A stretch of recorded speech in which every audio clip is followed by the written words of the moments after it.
Pernah nggak sih, kamu ngerasa bingung soal masa depan? Apalagi di usia 20-an sampai 30-an, rasanya kita tuh kayak lagi ada di persimpangan jalan yang rame banget. Ada yang baru lulus kuliah dan masih blank mau kerja apa. Ada juga yang udah kerja, tapi setiap pagi nanya ke diri sendiri, ini beneran jalan hidup gue nggak sih? Atau yang paling sering, kita scroll media sosial dan lihat momen, kok kayaknya udah lari kencang banget.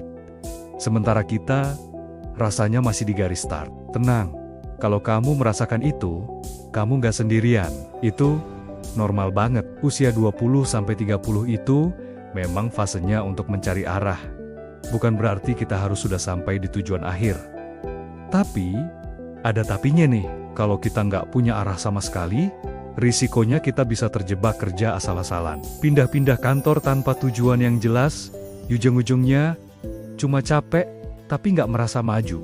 Nah, makanya hari ini, kita akan bahas tuntas gimana caranya membuat rencana karir yang realistis, bisa disesuaikan, dan yang paling penting, sesuai dengan diri kita sendiri. Coba deh bayangin kamu lagi naik mobil, udah siap jalan, tapi nggak tahu mau kemana. Kamu bisa aja jalan jauh banget, bensin habis banyak, tapi sampainya kemana? Ya, cuma muter-muter di situ aja. Hal yang sama persis bisa terjadi pada karir kita. Kalau kita nggak punya arah yang jelas, kita bisa aja sibuk banget setiap hari. Lembur terus, tapi nggak ada perkembangan yang berarti. Nah, disinilah pentingnya rencana karir. Anggap saja rencana karir itu seperti Google Maps di smartphone kita. Dia bukan cuma nunjukin tujuan akhir kita di mana, tapi juga bisa ngasih tahu rute-rute alternatif kalau jalan yang kita pilih ternyata macet total atau ada perbaikan. Rencana karir membantu kita melihat gambaran besar, sehingga setiap langkah kecil yang kita ambil hari ini punya tujuan yang jelas untuk masa depan. Jadi, kita nggak cuma sibuk, tapi sibuk yang produktif. Oke, sebelum kita nentuin mau jadi apa 10 tahun lagi, langkah pertamanya justru bukan melihat keluar, tapi melihat ke dalam diri sendiri. Ada 4 pertanyaan kunci yang harus kita jawab jujur. Pertama, apa yang kita suka? Ini adalah interest kita. Kedua, apa yang kita bisa lakukan dengan baik? Ini adalah skill kita. Ketiga, apa yang dunia luar butuhkan saat ini? Ini soal demand atau permintaan pasar. Dan keempat, untuk apa orang rela membayar kita? Ini soal value atau nilai kita. Konsep ini mirip banget sama filosofi Ikigai dari Jepang, yaitu titik temu antara passion, misi, profesi, dan keahlian. Cara paling gampangnya gimana? Coba ambil kertas dan pulpen sekarang juga. Jangan cuma dipikirin, tulis jawaban dari pertanyaan-pertanyaan ini. Aktivitas apa sih yang kalau kamu kerjakan, rasanya waktu jadi cepat berlalu? Keterampilan apa yang teman atau keluarga sering minta bantuan dari kamu? Coba deh riset sedikit. Industri apa yang kelihatannya terus berkembang dan butuh banyak tenaga kerja di masa depan? Dengan mencatat semua ini, kita jadi punya peta harta karun tentang diri kita sendiri. Setelah kita kenal diri kita lebih dalam, sekarang saatnya menentukan tujuan. Biar nggak pusing mikirin tujuan yang terlalu jauh, kita bagi aja jadi 3 lapisan. Pertama, ada tujuan besar. Ini adalah visi jangka panjang kamu. Misalnya untuk 10 tahun ke depan. Tujuan ini boleh agak abstrak kok. Contohnya, aku mau jadi seorang ahli yang diakui di bidang data, atau aku ingin membangun karir yang berdampak di dunia pendidikan. Kedua, ada tujuan menengah.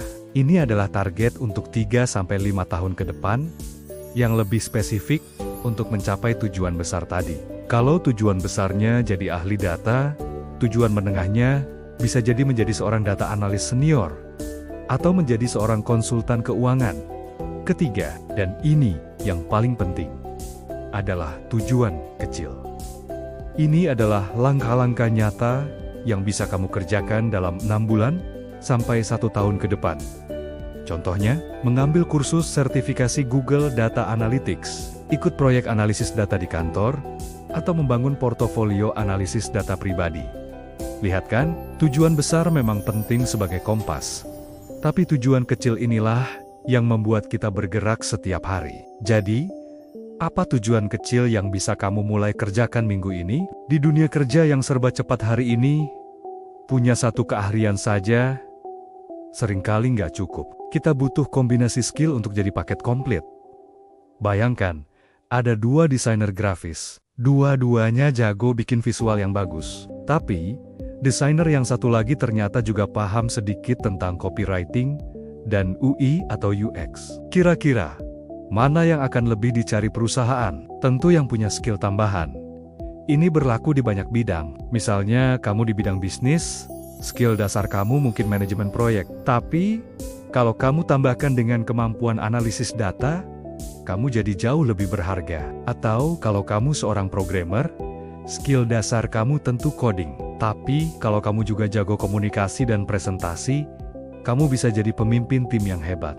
Tipsnya adalah, fokus kuasai satu skill utama sampai benar-benar mahir. Lalu, tambahkan 1 atau 2 skill pendukung yang relevan. Kombinasi inilah yang akan membuat kamu unik dan punya nilai tawar yang lebih tinggi di pasar kerja. Banyak dari kita sering terjebak dalam pemikiran, nanti deh kalau udah siap, atau aku tunggu sampai sempurna dulu. Padahal, kesiapan itu datang dari tindakan, bukan dari menunggu.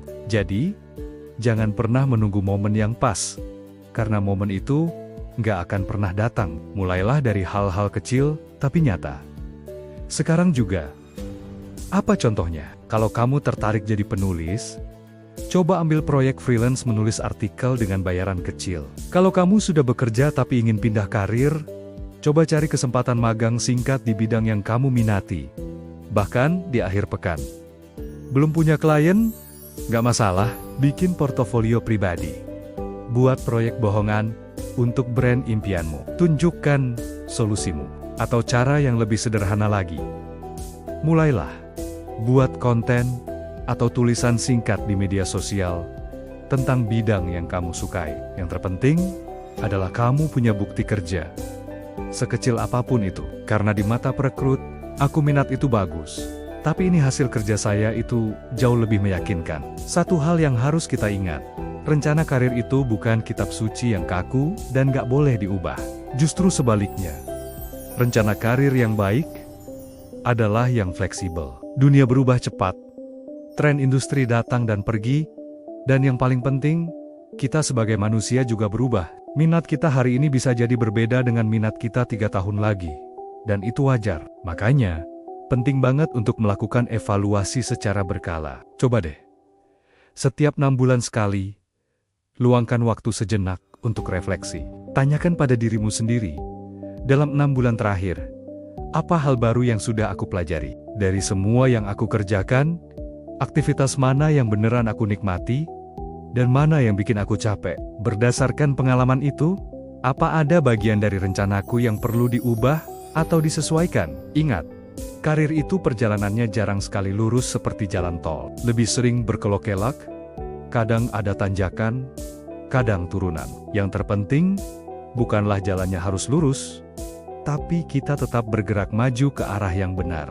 Jadi, buat kamu yang ada di usia 20-an atau 30-an, ingatlah bahwa fase ini bukanlah tentang siapa yang paling cepat sampai di tujuan, tapi tentang menemukan arah yang tepat untuk perjalananmu sendiri. Berhentilah membandingkan progres hidupmu dengan timeline orang lain di media sosial, karena setiap orang punya garis start, rute, dan garis finish yang berbeda-beda. Yang terpenting adalah keberanian untuk mengambil langkah pertama. Mulai dari hal kecil, hari ini juga. Pelan-pelan, tapi pasti.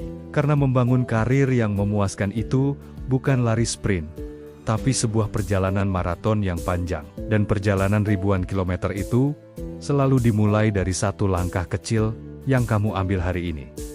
Terima kasih sudah menonton. Kalau kamu merasa video ini bermanfaat, jangan lupa untuk like, share, dan subscribe ya. Biar kita bisa terus belajar bareng. Sampai jumpa di video selanjutnya.